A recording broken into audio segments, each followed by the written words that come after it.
আসসালামু আলাইকুম, welcome back to my new lesson Junaid বুগেজিম। সো গাইস, আজকে চলে আসলাম নতুন একটি ভিডিও নিয়ে, যে টপিকটা আমাদের মাঝে সবসময় দ্বন্দ্ব লেগে থাকে।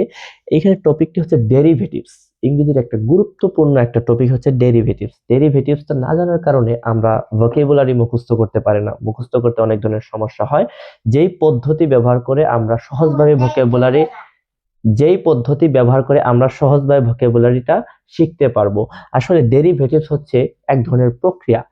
যেমন এখানে লিখে রেখেছি নাউন, নাউন থেকে ভার্ব, ভার্ব থেকে অ্যাডজেক্টিভ, অ্যাডজেক্টিভ থেকে অ্যাডভার্ব। এই যে চারটা প্রক্রিয়া লিখছি, যেমন উদাহরণ দিলে আপনারা সহজে বুঝতে পারবেন। এখানে BEAUTY, বিউটি, বিউটি মানে হচ্ছে সৌন্দর্য, এটা একটা নাউন।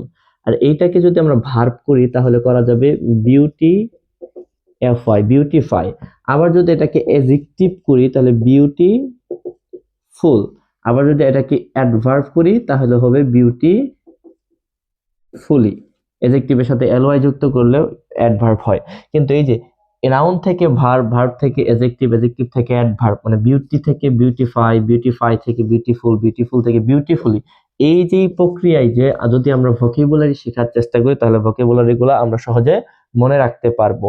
আর তার জন্যই এই যে নাউন থেকে ভার্ব, ভার্ব থেকে অ্যাডজেক্টিভ, অ্যাডজেক্টিভ থেকে অ্যাডভার্ব, এই যে প্রক্রিয়াকেই বলা হয় ডেরিভেটিভস। এই প্রক্রিয়াকেই বলা হয় ডেরিভেটিভস। সো গাইস, আজকের ভিডিও এতটুকু পর্যন্তই।